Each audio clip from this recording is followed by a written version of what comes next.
Confesso para vocês que eu nem ia gravar esse vídeo para comentar sobre o GP da Arábia Saudita, porque a motivação foi zero.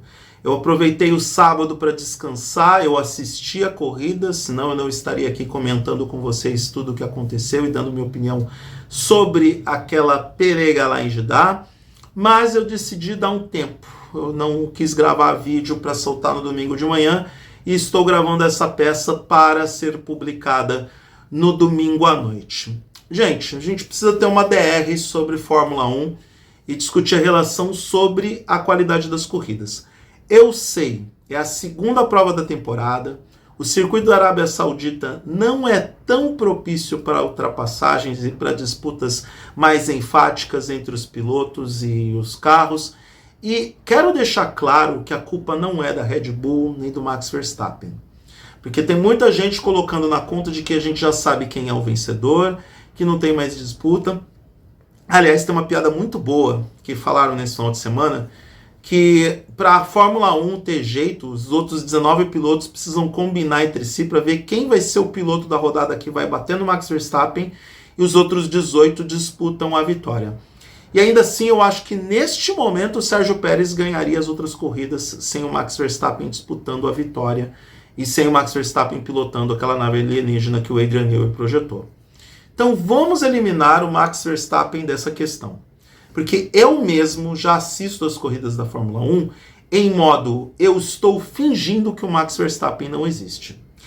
E ainda assim, no caso do GP da Arábia Saudita, aquilo foi uma tortura de corrida. Uma tortura. O GP do Bahrein foi melhor.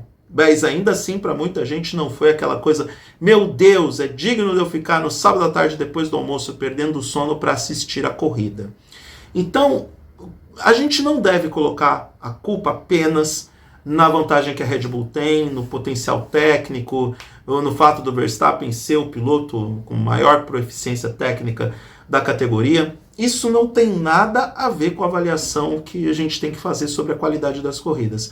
Até porque a gente tem que parar também de ter essa síndrome de vira-lata, essa síndrome de coitadinho, e tentar culpar a competência da Red Bull e do Adrian Newey por ter construído o melhor carro nos últimos 3 anos. Isso não é culpa da Red Bull, não é culpa do Max Verstappen nem do Adrian Newey. O máximo que vocês podem fazer é questionar as mudanças técnicas no regulamento que resultaram no efeito contrário do que a FIA queria. Porque sim, a FIA tentou segurar a Red Bull e essa vantagem toda da equipe dos energéticos, mas a mudança de regulamento, diferente do que aconteceu em 2021, que aliás muitas pessoas se esquecem que um dos fatores para que a Red Bull tornasse Max Verstappen campeão em 2021 foi a mudança de regulamento faltando 3 meses antes do campeonato começar, em um regulamento que beneficiava os carros de rake alto, que era o caso de Red Bull e na época AlphaTauri. Então dessa vez a mudança não deu certo, pelo contrário, que era uma vantagem maior para a Red Bull, e a Ferrari foi uma das maiores prejudicadas, e aí a gente tem esse desnivelamento técnico da categoria, além de toda a competência do Verstappen e também do Adrian Newey, que soube interpretar melhor o regulamento diferente de outros engenheiros ou projetistas.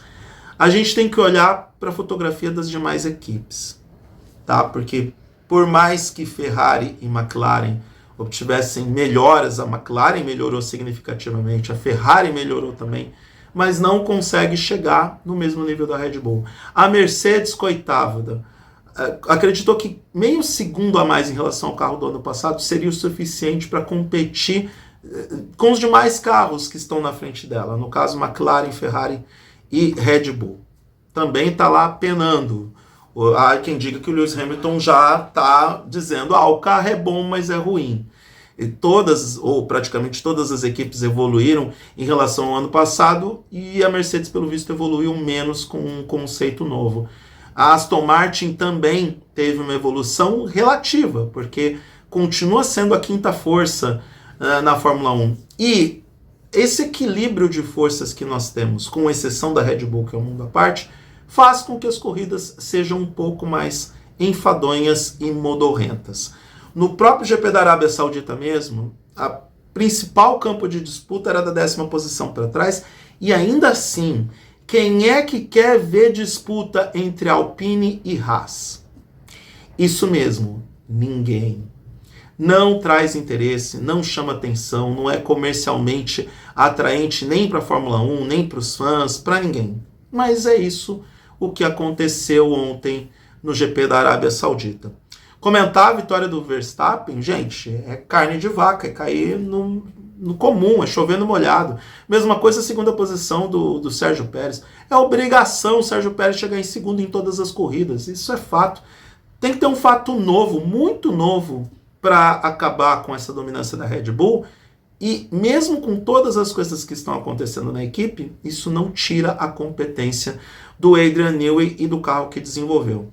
A Ferrari, pelo visto, acertou o seu prumo, ou pelo menos se destaca como segunda força, porque existe uma certa consistência do Charles Leclerc nas posições de largada nas últimas corridas, e o desempenho de corrida também está bem consistente, bem interessante. O Leclerc chegou em terceiro na corrida da Arábia Saudita, e o grande motivo, o principal motivo para que eu parasse o meu tempo para assistir essa corrida foi a estreia do Oliver Bearman, que mandou muito bem, chegando na sétima posição, considerando o fato de que esse cara dormiu sabendo que largaria na pole da Fórmula 2. Eu tenho costume de chamar de GP2 ainda.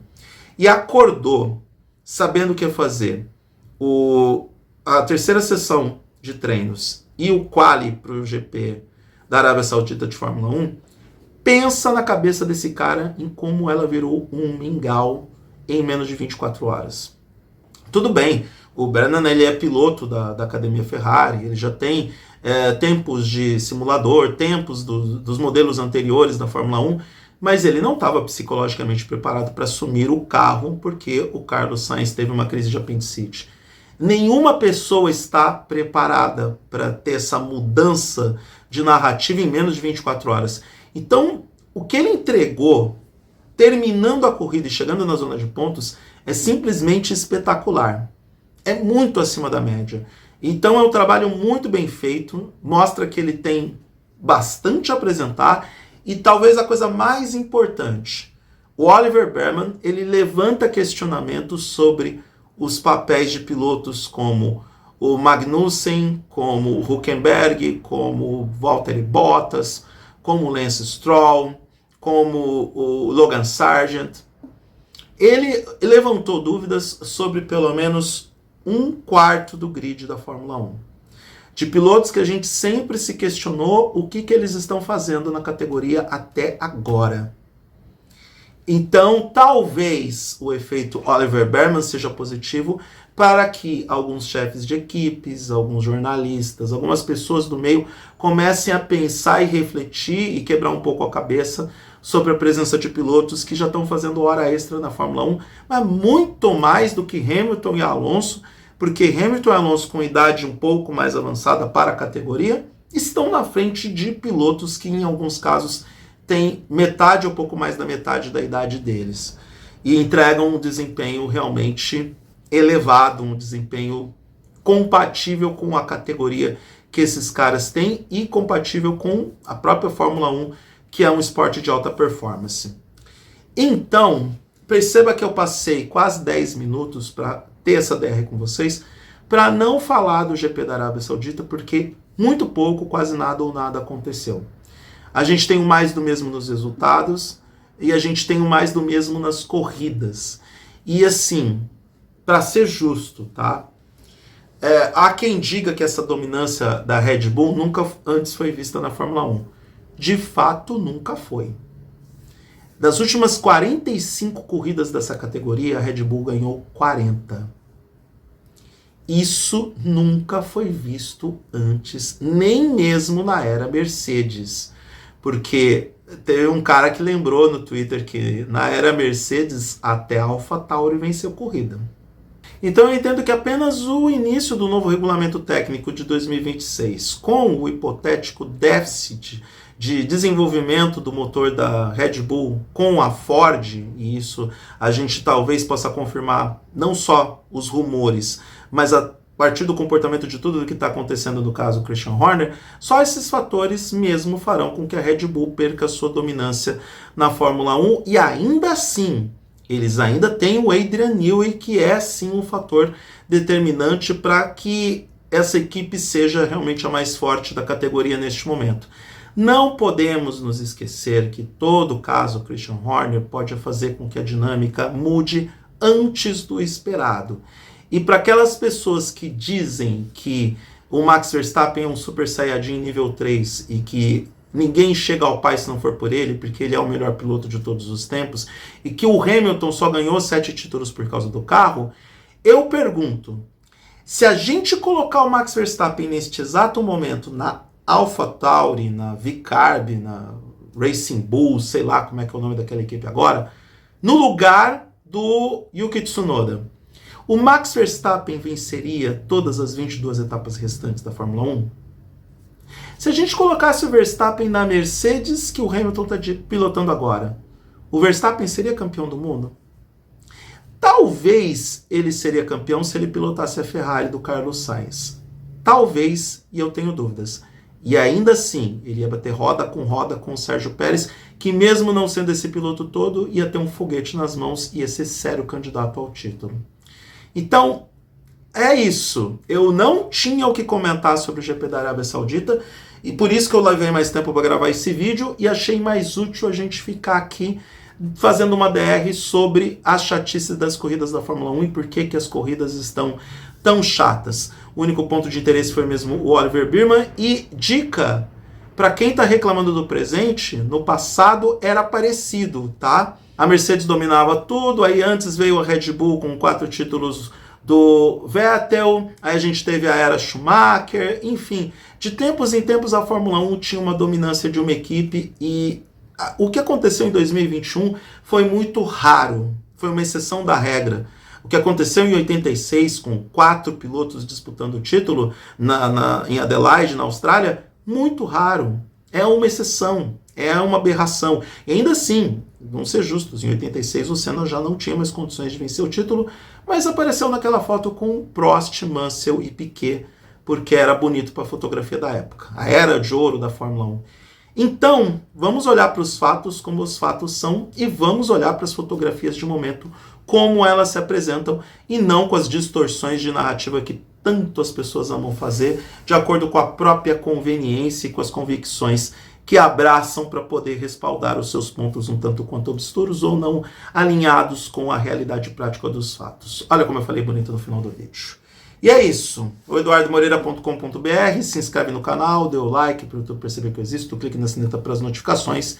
E é só você me seguir no @oeduardomoreira, que tem mais de onde veio tudo isso aqui. Um grande abraço para todo mundo e até a próxima.